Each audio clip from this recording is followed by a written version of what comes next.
Mr. Daydream, a Mr. Men book by Roger Hargreaves. This is a story about Mr. Daydream. I don't have to move over. This is a story about Mr. Daydream. You know what he looks like, don't you? Because you've seen his picture on the front of this book. It's also a story about a little boy called Jack. And you don't know what he looks like, so here's a picture of him. Now Jack was a very good little boy. He always ate up all his lunch. He always went to bed when he was told. He always said please and thank you. But Jack was a daydreamer. Whenever he was supposed to be thinking about something, he found himself thinking about something else. Daydreaming. One day, Jack was at school. He was sitting at his desk, listening to the teacher talking about history. It was a very warm day, and Jack was glad he was sitting at the back of the classroom, next to the open window. Suddenly, out of the corner of his eye, Jack saw something outside the window on the grass in front of the school. Something blue. It was a small cloud-shaped figure. Jack couldn't believe his eyes. The figure looked at Jack, looking at him, smiled and waved. Jack looked at his teacher, who was still talking. Then he got up quietly, ever so quietly, and slipped out of the open window.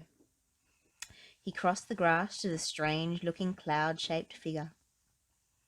"Hello," he said. "Who are you?" "I'm Mr. Daydream," said the figure. "What's your name?" "Jack," said Jack. "I'm going off on an adventure," said Mr. Daydream to Jack. "Would you like to come with me?" "Oh, yes, please," replied Jack. "Very well, then," said Mr. Daydream, and putting 2 fingers in his mouth, he let out the loudest whistle Jack had ever heard in his whole life. A huge bird swooped down out of the sky and landed beside Jack and Mr. Daydream. "Come on," said Mr. Daydream to Jack, and climbed onto the bird's back. Jack climbed on too. It was a really enormous bird, and there was plenty of room for both of them. "Hold on," said Mr. Daydream. Jack held on tight. The huge bird flapped its huge wings, and suddenly they were high up in the air. They flew faster and faster over the countryside. They flew over fields and farms and towns and hills and trees and valleys, until they were far, far away from Jack's school. It was very exciting. Mr. Daydream turned to Jack. "How would you like to go to Africa?" he shouted.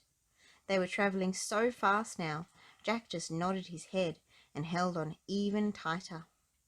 And they flew across the sea. Suddenly, it seemed in no time at all, there below them was Africa. The bird landed in a jungle clearing, and Jack and Mr. Daydream climbed off the bird's back. It was very hot. "Come on," said Mr. Daydream to Jack. "Let's go and explore." So off they set, pushing their way through the jungle. Suddenly, in the middle of the clearing, they saw an elephant. "Hello, Mr. Daydream," trumpeted the elephant down its trunk. "Would you like a lift?" "Yes, please," replied Mr. Daydream, and the elephant reached out his trunk, picked him up, and then put him on his back. Then he reached out his trunk again, picked up Jack, and put him on his back. It was very high. The elephant carried them through the jungle until they came to a river. Then he set them down on the ground, said goodbye, and went off back into the jungle. "How are we going to cross the river?" Jack asked Mr. Daydream. "Perhaps I can be of assistance," wheezed a particularly oily voice coming from the river. They looked, and there was a crocodile. "Use my back as a bridge," suggested the crocodile. It was very helpful. They were halfway across the river on the crocodile's back, when the crocodile grinned a rather nasty grin, all teeth and no smile. Then, flicking his enormous tail and shooting Jack and Mr. Daydream up into the air, the crocodile opened his horribly large mouth and waited. It was very frightening. "Oh dear!" gasped Jack as he looked down at that enormous mouthful of teeth. "Oh dear! Oh, help!" Mr. Daydream, upside down beside him, put 2 fingers in his mouth and let out that very large whistle of his. Suddenly, just as the crocodile's mouth was about to go snap, the big bird swooped down out of the sky.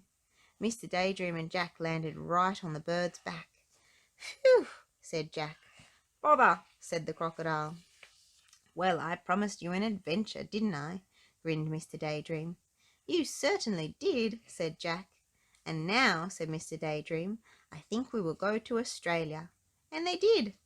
And Jack learned to throw a boomerang so that it always came back to him. "And now," said Mr. Daydream, "I think we will go to the North Pole." And they did.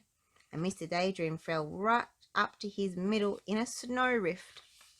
"And now," said Mr. Daydream, "I think we will go to the Wild West." And they did. And Mr. Daydream found a huge 10-gallon cowboy hat. The trouble was, when he put it on, he couldn't see out. "Jack!" he called from underneath the hat. "Jack! Jack!" Suddenly, Jack realized that it wasn't Mr. Daydream saying his name. It was his teacher. And Jack wasn't in the Wild West. He was sitting at his school desk. "Jack," said the teacher again, "you've been daydreaming." It was true. He had. But do you know something? Daydreaming is more fun than history. If you enjoyed this book, please hit subscribe. We'd love to share lots more Mr. Men and lots of other books with you too.